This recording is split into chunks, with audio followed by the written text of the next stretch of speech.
and we are in part 2 of a series called What Do You Meme? And for some of us, we're like, what's a meme? I don't know. For those of us who've been on social media, we know, we're kind of like, do we really got to explain it to you? But we will. It's usually just like a post that someone makes and it has a statement and a picture. And what we're doing in this series is going through memes that kind of poke holes or take a punch at Christianity in answering that. But I thought we'd start with a little bit lighter Christian pickup lines and memes of Christian pickup lines. So here you got one is, hey girl, you really are a fisher of men, and baby, you just reeled me in. All right, so that's Christian pickup. It's pretty disgusting. Yeah, these are gross. The Bible says to think about whatever is pure and lovely. So I've been thinking about you all day. All right, so Christian pickup lines. Now this one you're only going to get if you are within the Christian world, and if you're outside of Christianity, this isn't going to make sense. It's kind of an insider one. So hey girl, do you prefer sloppy wet or unforeseen? Anybody know what song that is from? I can't even remember it off the top of my head. But it's a Crowder song, and a lot of Christians didn't like that you got a sloppy wet kiss from God, so they switched it. It's triggering some people right now. All right, this is for the dorks. This is for the dorks in Los Alamos or myself. I like my girls like I like Microsoft Word documents saved. All right, so very cheesy. You can just Google Christian pickup lines if you want to throw up later. They're pretty bad. This is today's that we're going to be tackling. Christians be like, look at all this evidence I have that God is real.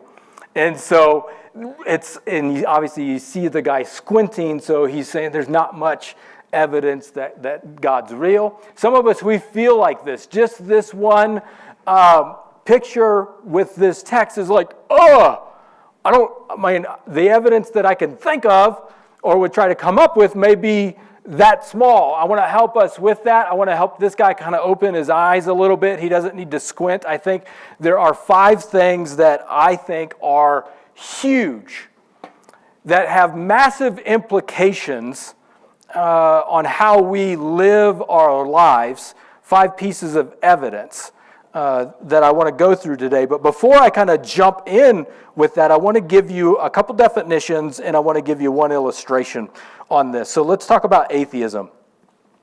And the best, there's no way, there's going to be atheists or even you in this room, if you're an atheist or non-atheist, you're like, the definition is wrong. But what I've been gleaning from atheists and as they speak, they would say it's not so much I don't believe that God exists. It's just theism, which is the belief that God exists. They would say I'm atheist. Like I don't think there's enough evidence for that. It would be like someone saying I'm like trying to look at kids, a tooth fairy or something like that. Just put an A in front of the thing and say, well, I don't think there's enough evidence for that thing to exist. They're not saying I don't believe that God, or that atheists believe that God doesn't exist. They would just say, no, I don't believe in theism. I don't think there's enough evidence for that. But personally, as they go through that rationale, I don't think it holds up. Quite honestly, either God exists or he doesn't. And so I don't know any other way around that. And so that's kind of the position I'm in. I would really try to corner an atheist to say, I don't think it's not enough evidence that God exists. I would really try to say, no, you're believing that you don't believe God exists. Or if they say there's a possibility, and I'll talk about this later, agnostic, which is like, well, God exists, but we don't know much about him, or we can't know anything about him. It would put you into that category. So that's just some terminology. Theism, let's go ahead and talk about theism.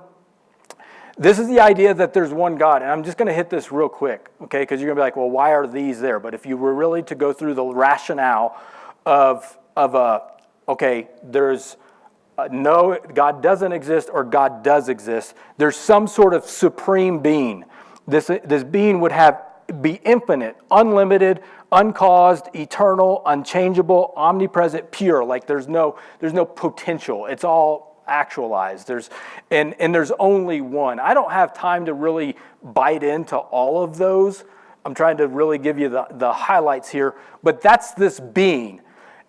This being, we got to give it a word in our English language in theism. If this being exists, that's what we would label God. typically, when you would see those attributes.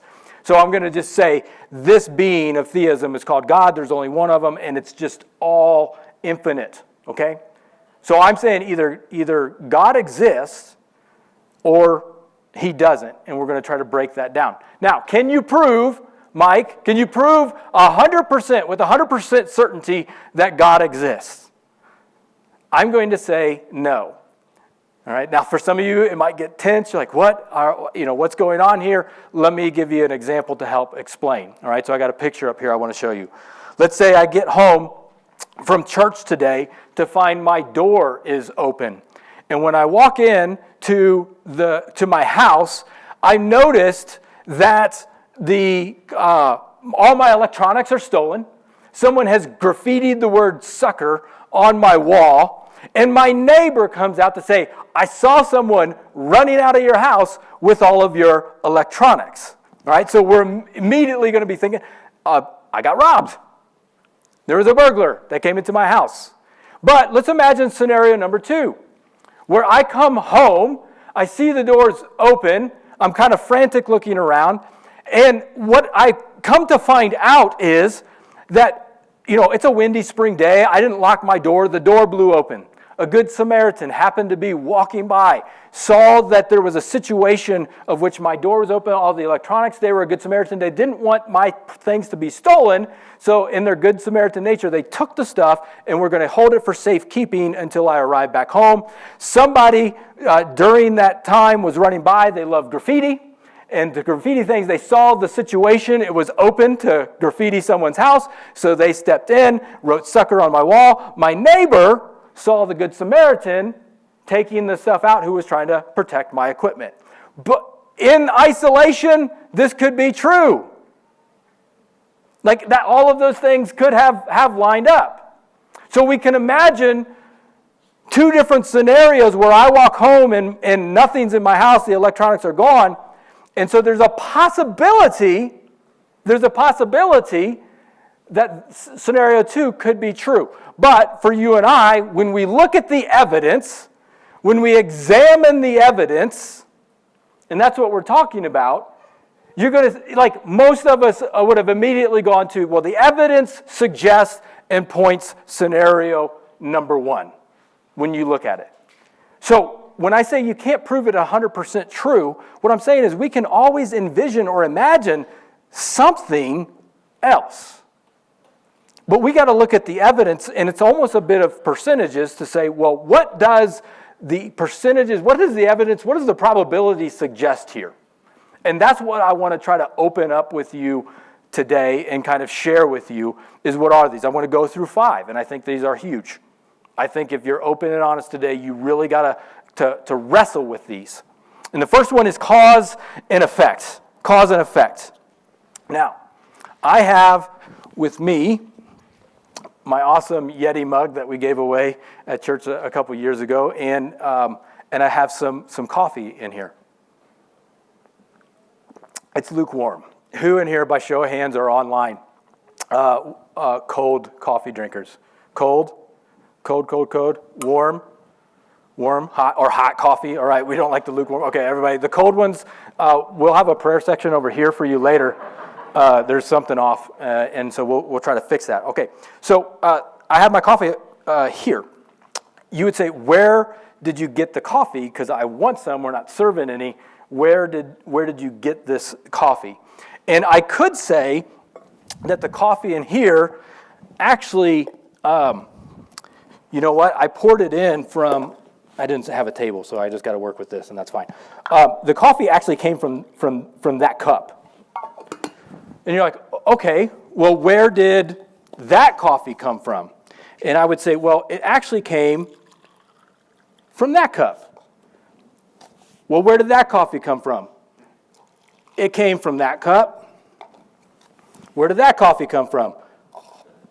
It came from that cup. And we could go on and on and on with this cause and effect thing, where I could just point back and say, well, we just kept pouring in a chain, and we can imagine an infinite amount of cups to where did things come from. And I'm not talking about coffee, I'm talking about life, existence. Where did you come from? You say mom and dad. Well, where did they come from? And where did they come? And where did they come? The origins of life. And all of these things were, in a way, cause and effect. Someone poured the coffee in here. Someone poured the coffee in here. Someone poured the coffee here. Eventually, in order to get the coffee, I needed a coffee maker. And this is a very simple illustration of evidence number one. Where did we come from? Where did it all start? And it's absolutely imperative when we think about does God exist or not, that we are creation. We are created. Everything created needs a creator. Now, this begs the question from people who are still like, I'm not convinced. Who created God? Who created the coffee maker? Now, in my illustration, it breaks down because somebody created the coffee maker. But by definition, God, he's not a created being. By definition, infinite, unlimited. He's unchangeable. When you ask who created God, you're assuming a limited being, but by definition, unlimited, outside of space, time, and matter. All right, so the universe, when it had its beginning, something, we're going to talk about this in a second, created that. Who created God? You're assuming a limited being. Nothing created God. He is that outside source by definition, which I showed you in theism. Otherwise, he was, if that's the case, he's limited in some way, shape, or form, which means we're back to atheism again, because he's not God. He's not those things. He would be limited. Now, Genesis 1:1. This isn't a proof, okay? But Genesis 1:1. In the beginning, time, God created heavens, space, and the earth, matter. Okay? You have a picture of something outside of time, space, matter. Something outside of nature. Something supernatural. Supernature created everything natural. Okay? So that is cause and effect. Everything is natural that we see. God is outside of that, and that is a big one. I'm going to try to not spill too much coffee as I go through that. So this is a big one. If you're wondering, this isn't the only proof, but that is one area of where did we come from? Now, a couple of the arguments would be not about who created God, but they would say this didn't exist. That the universe was created out of nothing. Because to suggest a coffee maker would be to suggest God, which atheists would say, I don't want to suggest God. So they'd say, the coffee got in there and it came out of nothing. That doesn't sound very rational. And even scientists would say, that's not rational. You can't get something from nothing. All right, so then some of the arguments would say the universe is the eternal. Like the universe is God.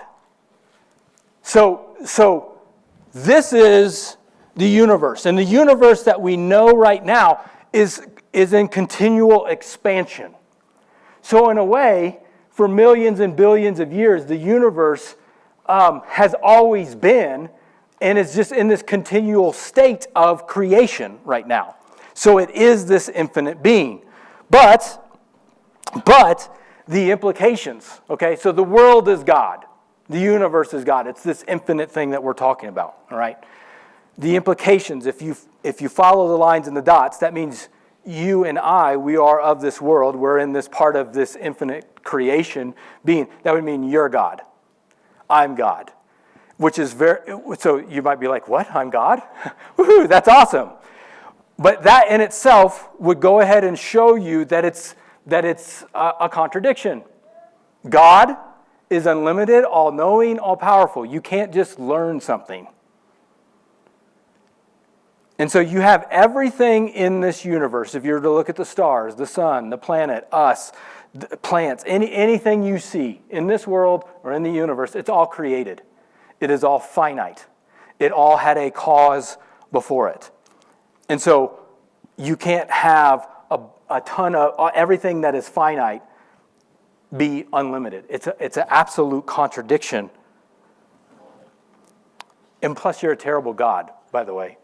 If we're being honest, it's like I'm no good at this. I have enough time trying to control my own life, much less yours. Okay. Everything we observe is natural. That's what I'm trying to say. You need something supernatural in order to create something natural. Cause and effect, number one. Where do we come from? And then just keep asking, where did that come from? Where did that come from? Where did that come from? Where did that come from? Until you get to the original cause. Second thing, intelligent design. Intelligent design. There is fine-tuning in our universe everywhere you look. And I had a video. Is that video queued up? It is not. I forgot it. Well, there's a video of Richard Dawkins, and I'll share some things. Here's what Stephen Hawking had to say. If the rate of expansion, we're talking about the creation of the universe. Stephen Hawking, brilliant mind, passed away a few years ago, noted atheist scientist, and wrote a ton on this. If the rate of expansion 1 second after the Big Bang had been smaller by even 1 part in 100,000 million, the universe would have recollapsed before it ever reached its present size. The odds against a universe like ours emerging of something like the Big Bang are enormous. I think clearly there are religious implications whenever you start to discuss the origins of the universe. Right? This is an atheist who's very famous, Stephen Hawking, saying it took a miracle to get this universe that came out of nothing. In fact, scientists would say, in order to get that original piece of life, right, if God didn't exist, in order to get life, there needed to be about 24 different constants, or you can imagine like dials. And they had to be just right in order for some sort of life, that first cell, that first life to be created. So this is what you need in order, if there's no God, this is what would have had to have happened in order for life to come into existence. That you had to have just all the dials just right. The question is, where did the dials come from? It'd be like the laws of physics. Physics had to everything just be perfect, an example. And Stephen Hawking saying within, the number was 100,000 millions of a chance that this thing actually worked. Otherwise, if any one of those would have been off, the universe just would have collapsed on itself at the beginning and nothing would have happened. So they say, in order for that to happen, here's what needed to happen. 24 constants put in place. Where did they come from and who monkeyed with those to make that happen? Still don't have an answer. Dawkins was in a debate, and Richard Dawkins, and he says the laws of physics had to have already existed. Those would have had to already been in place. I don't know where they came from, but he said they would have had to explain. So when asked where did those come from, Mr. Dawkins, who got those in place, he says physics does not yet have its Darwin. Translation, we're still trying to figure it out. Give us more time. We don't know, but science is still trying to figure out who created the laws of physics. Everywhere you look, there's fine-tuning in our world. Carl Sagan, scientist, says the equivalent of 20 million books is inside the heads of every one of us. The neurochemistry of the brain is astonishingly busy. The circuitry of a machine more wonderful than anything devised by humans. You look at just even our DNA and what's lined up in there and what we've learned by science. You see more order in every aspect of our universe.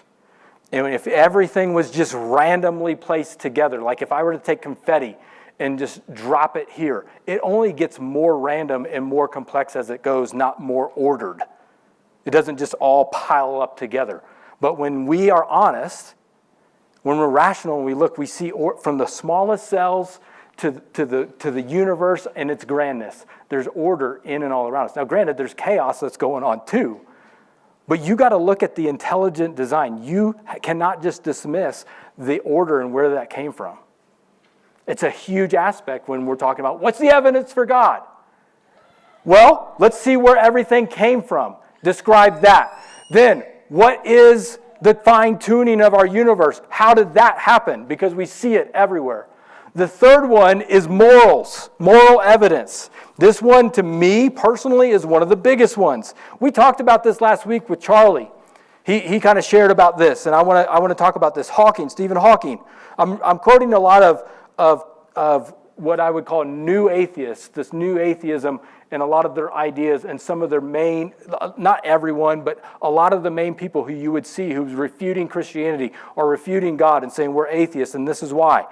All right, this is what they have to say. And Stephen Hawking says this: I regard the brain as a computer which will stop working when its components fail. There is no heaven or afterlife for broken down computers. That is a fairy tale story for people afraid of the dark. So religion is just admitted. We're actually just ones and zeros. We're computers. Now, here's what, if you're like, hey, I don't believe that gods exist, this has massive implications. And it's starting to show itself here in what he's saying. If there is no God, then all you are is just ones and zeros. There really is no you. Like, you are just a biology. Your cells that get activated for a while, and then you're done, and you cease, and that's it. If there is no God, not only is there no you, there's no such thing as value. Value is absolutely arbitrary. It's just purely made up. So your kids have no value. You have no value. Your the people who you love and care for, they're just ones and zeros. That's it.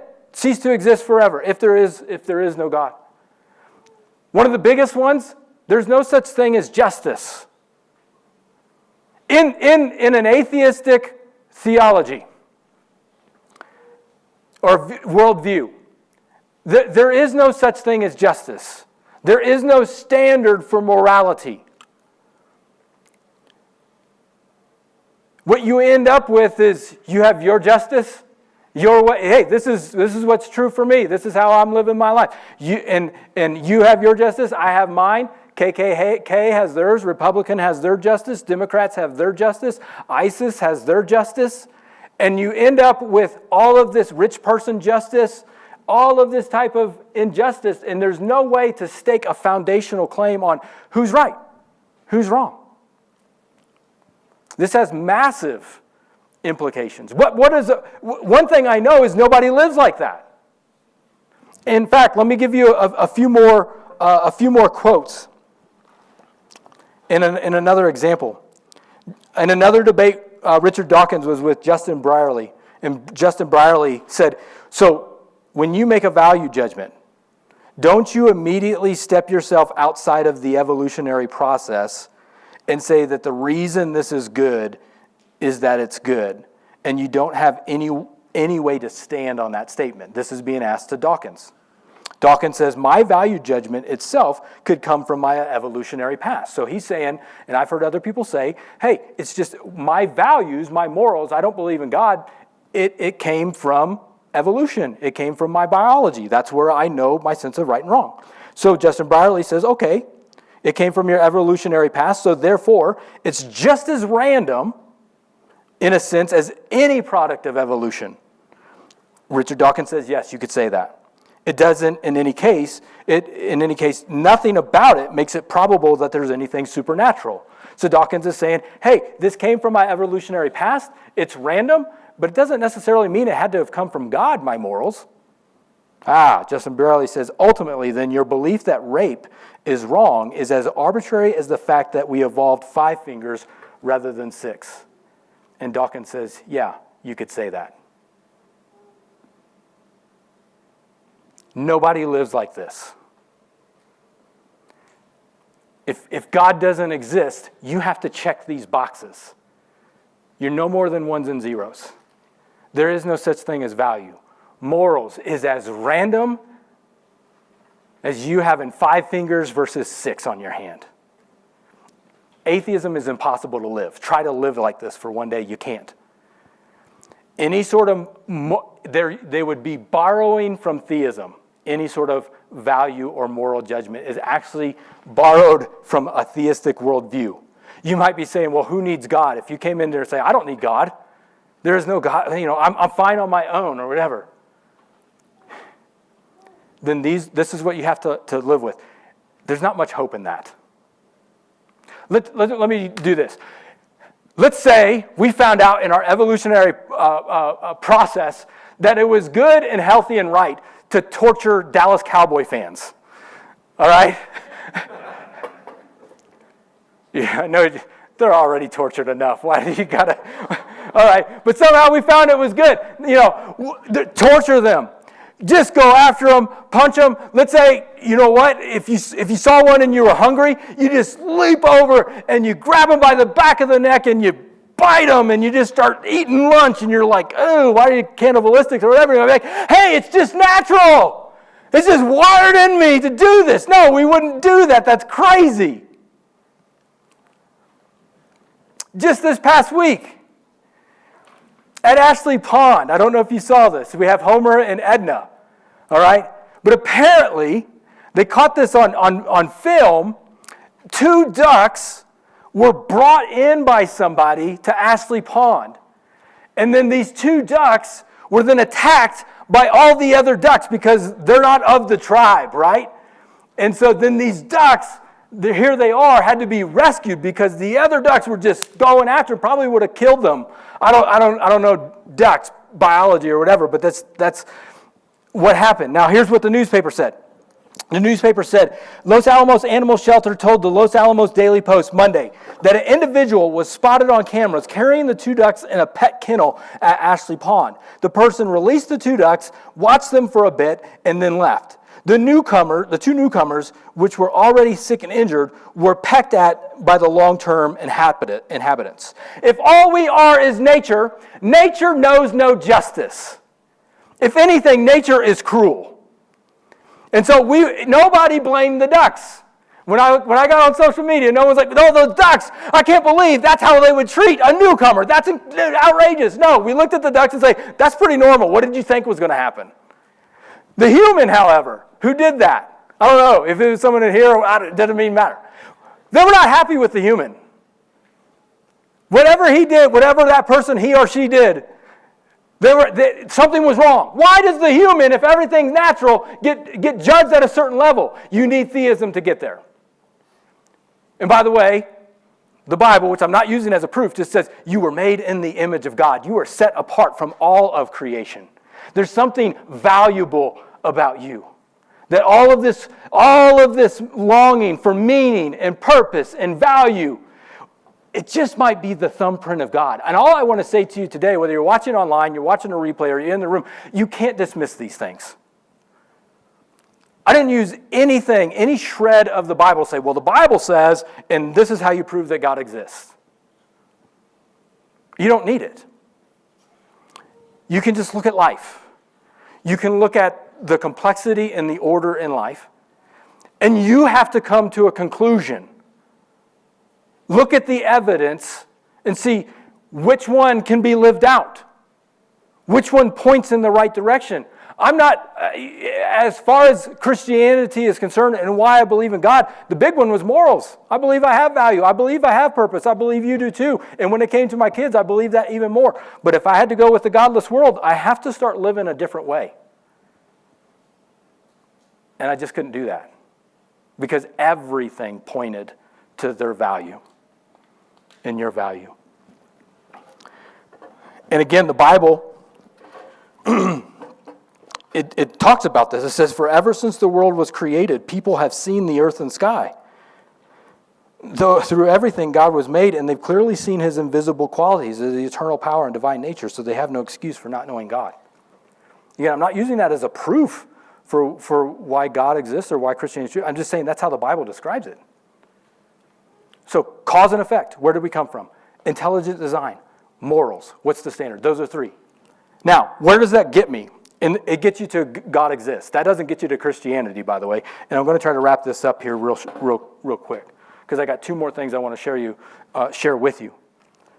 That gets you to Judaism, Christianity, and Islam on why God exists. And there's distinctions between those. I'm not going to have time to go through them all. Does it 100%? No, but you got to look at the evidence. If you were blind, have you seen some of those puzzles where they kind of like one at a time like show you like a part of an image and it's slowly coming together? You can't see the whole image, but you kind of got to guess as to what's being pieced together in this puzzle. Let's say, for instance, I was blinded, all right, and there was an elephant in the room, but I didn't know it was an elephant in the room, all right? I had no clue. You're like, there's an object, you need to identify it. Well, what would you do? There would be certain things where I would, if I couldn't see it and tell absolutely, I could touch it and, okay, here's the texture of this, all right? I could maybe hear certain things. I could maybe smell certain things. And when you start to, I don't have the whole picture, right? I don't have the full understanding of all of these things, but I can get enough of the picture and I can get enough of the understanding to say, there's an elephant in the room. Everything would point and suggest to someone burglarize my house after I examine all the evidence. All I'm getting to, can you prove that God exists? 100% no, but all of the evidence, you've got to weigh it all. And say, it's pointing in this direction. Now, number 4. Actually, let me just do this. I want to go back to agnostic. An agnostic. Because some people will say, well, okay, God exists. I'm not ready to adopt Christianity yet. I can't quite check the boxes of atheism, so I'll kind of move into this agnostic thing. Well, let's define agnosticism. God exists, but it's impossible to know anything about him, even that God exists. All right, so it's like God exists, but he's so distant, definitely not personal. But do you understand the contradiction that's even being made here? That he exists, but it's possible to even know him or know that he existed in the first place. That right there is a contradiction. It also says for the agnostic, you assume a lot of knowledge about something you say there is absolutely no knowledge about. So that has major implications as well. Agnosticism is basically a veil for atheism. It leads to skepticism, and it's basically just a cover for atheism, if you want to break it down. All right, now, let's keep moving on. Number 4, the resurrection. This is where you start getting into Christianity, but this is what Christianity hangs in the balance of right here. If you're a Christian here today, the genesis of your faith did not start in Genesis. Okay, so we talked about where did creation come from. All right, the genesis of your faith did not start in Genesis 1:1. 99% of the things that you're not at peace about with the Bible, I read through the Bible, I'm not at peace with everything I read. I'm like, I don't understand that. Talking donkeys and talking snakes and like, what is that? That's weird. I don't understand it, all right? 99% of the things that you are uncomfortable with or not at peace with in the Bible, okay? And I believe the Bible, okay? Believe me, I believe it. I'm just uncomfortable with it. I think that's okay. I think it just shows that you're human.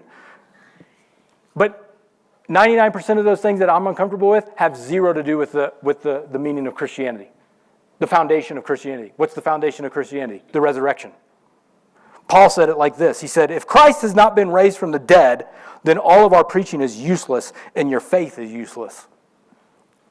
So we have to wrestle with the fact that there was this guy named Jesus who lived on this earth, who knew he had some sort of divine appointment. And he lived out miracles, and he knew, he claimed to be God. That's why he died. All right? But then there were eyewitnesses who saw him die on a cross. Did he really die? What is Rome known for? Killing people, gladiators, death. They didn't have any issue killing him. All right? He was dead. But then you had eyewitnesses after he died who were like, all hope's gone. There's the game over. The story's over. We're out of here. We're the next one on the chopping block. But then something happened. That something happened was the resurrection. And then it was like, game on. All of a sudden, when the resurrection happened, and people saw it, and they talked to him, and they touched him, and They smelled him or whatever. Like, he's alive. That changed everything. And now you have to wrestle with that. Who do we do? What do we do with this Jesus guy? And the eyewitnesses who continue in the time of other eyewitnesses talked about it, wrote about it, said, check it, fact check this thing. I saw him. And then they're like, I saw him too. And then he worked miracles in my life. And he said these things, and you got to know what he said. Like, all the stuff that Jesus said and did was great, but if he didn't rise from the dead, there's a lot of people in history who have said and done a lot of great things. But all of a sudden, when he rose from the dead, after claiming to be God, you had to wrestle with that and say, okay, now everything he said and everything he did now has implications for me in my life. I would say if you question it, good. Now go investigate it. Don't be lazy in your doubts and your questions. Go and look this up. Christianity is based on an event. It's based on an event on the resurrection. Some of the most well-documented sources in antiquity that we have is our Bible and why it's put together. I'm going to talk about it in the coming weeks. How do we even get a Bible? How can we even trust our Bible? You're reading it. You're depending on it, right? Well, how did it come about? It's a great question. I don't have time for it today. But I'm telling you, you've got to wrestle this one down. Evidence. You have evidence behind your faith. Archaeology, historical evidence that would say you're not just, this isn't some irrational fairy tale. It's actually very rational. It's much more rational than, I don't know, we just haven't figured it out yet. It's much more rational than, well, maybe there was some type of higher advanced alien technology thing that we just haven't found and we'll just figure it out. When you start talking about, well, where did that original life come from? Well, maybe it was aliens, maybe it was crystals, maybe there was these 24 dots. Like, just trying to look at the evidence and see where it all points to. And the last one is this: personal experience. I don't hang much weight on, I like to share stories, but for some of us, stories are not enough. They're like, I need more evidence. Hey, this fact that Robert shared his story and he met Jesus, great for Robert, good for you, not for me. And I get that with a lot of my friends. I totally understand that. So that's where the other four come in. But you know and I know, personal experience. This is how faith works. When you don't get to experience the full reality of something until you place your faith in it. So with God, once you place your faith in God, then you'll know that He is who He claims to be.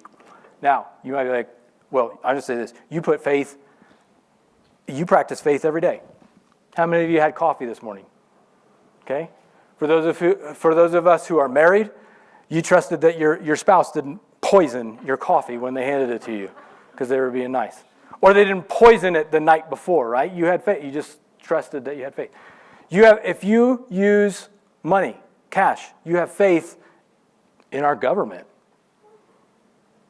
You're like, no, I don't. But you have faith that dollar bill is worth $1 when you go and buy something for it.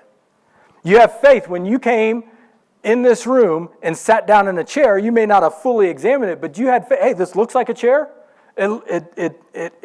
Most chairs work. I'm assuming they're not going to let me crash on my face. Looks solid. I can sit here. It's going to hold my weight. You had faith. But you didn't realize, you didn't see it actually come to fruition until you took action and put your faith in that thing and you trusted it. Same thing with God. I remember, like Robert, I gave my life to Jesus when I was young. But I ran and I ran well. In college, I wanted nothing to do with Him. And I was living my own life. God brought me to Los Alamos in 2003. I'm here. I don't know anyone except for work. And it was in the middle of the night in August in 2003. I just woke up and I felt this, I don't know how to describe it other than this overwhelming, undeniable presence of God in my life. I didn't hear an audible voice, but this was one of the most raw and real moments in my life. It spooked the crap out of me because I'm like, oh man, we're not alone here. He said, what are you fighting for? That's what He was saying to me. What are you fighting for? What are you fighting for? What are you holding on to? And I knew the life I was living, and that was it was fun. Fun. Oh, but so terrible and so exhausting, and I was tired. What are you fighting for, Mike? What are you fighting for? I said, I'm done fighting. And it's at that moment I surrendered in the middle of the night in August of 2003. I just started bawling my eyes out. And I don't know how to describe that. I wish I could bring that presence of God into your life, and every one of you say, this is the most raw and real moment of my life. The God of this universe said, you're not alone. I'm here with you, and I love you. And in that moment I said, please forgive me. And all the weight, everything I'd been carrying, it just was fresh and new. Was I fixed? No, I'm really broken. I'm still broken now. But there was freedom when I stopped fighting. There was freedom when I finally let go. I don't know what you're holding on to today. Quite honestly, this whole conversation,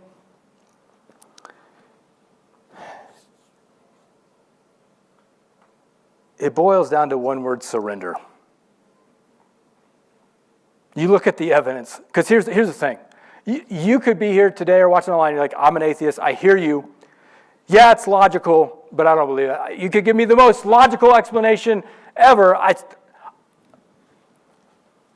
want to do what I want to do, when I want to do it, where I want to do it, how I want to do it, and I don't want anybody telling me otherwise. That's not just for atheists. That's for Christian atheists too. What's a Christian atheist? People who say they believe in God but live as if he doesn't exist. And that's everywhere. People who say they believe in God, but they don't believe in his power that he can do. We walk around and live like Christian atheists all the time. So I'm going to do things how I want, when I want, where I want, and God, I want you to bless it and come with me. That's nothing more than I'm God. I'm the center of the world. And that's how most of us want to live, which is why I said this comes down to the one word: surrender. Is God trying to heap on a bunch of laws on you? A bunch of rules? Do I got to come to church, read my Bible, get baptized, pray, and be nice, and do all these things, and just totally change who I am? That's what I was like, what are you fighting for, Mike? I'm like, I don't want to be some weird, creepy Jesus freak. I don't want to do these things. It's like, I'm not asking you to do that. Why are you here? Why are we here? God created you because he loves you. He just wants a relationship with his creation. And because he's infinite and perfect, we're finite and imperfect. He's like, there's no way for these two things to marry. I still love you. I still want a relationship with you, but you're never going to earn it. So I'm just going to go make it right. I'll come to you. I'll do all the work. You just got to be in relationship with me. Just start talking to Jesus. It doesn't have to be perfect. It doesn't have to be, in fact, it can be pretty messy. Just talk to him like he's your friend, like your father, like your mother. A relationship. That's all he wants. He says, go tell other people about it too. That's all he wants. I don't know what your thoughts are about Christianity. I don't know what your thoughts are about church or whatever. I hope this has helped. I hope this has helped give you some evidence to say my faith is not irrational. It's not flimsy. It's actually very logical. It's actually very personal. It's actually very purposeful, all by design. That's where the Bible intersects your story to go and live this thing out. That's where it intersected my story to go and live this thing out. So as we close this out, Freedom, I want us to stand. I want to pray and let God do his thing with us as we leave. I want to say thank you so much for taking the time to listen to the message today. I hope you felt inspired to take your next step of faith with Jesus. Just a couple next steps that you can take coming out of this. One, leave a review or a comment or share this message. That really does spread the message further and faster when you do that. Secondly, if there's a next step that you need to take coming out of this, head on over to our website, click Get Involved, and let us know exactly how you can take your next step. We would love to partner with you in that. And finally, if you have been impacted in a positive way through our ministries, or your family has been impacted in a positive way through our ministries, go on over to our website and click Give. And if you want to partner with us financially, that would be huge in getting the message of Jesus out through our ministries. Thank you again for stopping by the podcast. Have a wonderful week. God bless.